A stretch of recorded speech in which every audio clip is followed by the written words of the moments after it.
अपनी अपनी बात। एक जंगल में एक बहुत पुराना बरगद का पेड़ था। उसकी घनी छाया में विश्राम करने के लिए एक घुड़सवार रुका। घुड़सवार सेना का कोई सरदार लगता था। घोड़े से उतरते समय ही उसकी निगाह पेड़ की एक शाखा के साथ बंधी ढाल पर जा पड़ी, जो कि बहुत ही खूबसूरत दिखाई पड़ती थी। ढाल की खूबसूरती ने सरदार को बहुत प्रभावित किया। उसकी निगाहें ढाल से उठना ही न चाह रही थीं। वह अपने आप ही बोल उठा, वाह, कितनी सुंदर ढाल है और रंग भी कितना प्यारा है, खून सा सुर्ख लाल। उसी समय विपरीत दिशा से एक अन्य सैनिक सरदार भी वहां पहुंचा।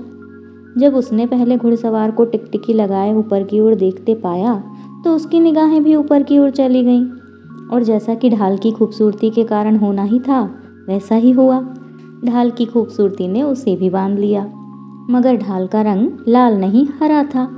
इसलिए उसने पहले वाले सैनिक सरदार से कहा, महाशय, ढाल तो वाकई बड़ी ही खूबसूरत है, परंतु इसका रंग तो हरा है, लाल नहीं, जो कि आप कह रहे हैं। दूसरे सैनिक सरदार की यह बात सुनकर पहले सरदार ने क्रोधित होकर कहा, मैं तुम्हारी तरह बेवकूफ़ नहीं हूँ कि हरे और लाल रंग में फ़र्क न कर सकूं। ढाल का रंग लाल है, हरा नहीं। पहले सरदार को इससे और भी अधिक क्रोध आया और उसने कहा, यह मूर्ख प्राणी पता नहीं कहाँ से आया है जो हरे रंग को लाल बताकर मुझसे बहस कर रहा है। बस इसी बात पर दोनों की अनबन हो गई और दोनों अपनी अपनी बात पर अड़े रहे। कहा सुनी के बाद नौबत लड़ाई तक आ पहुंची।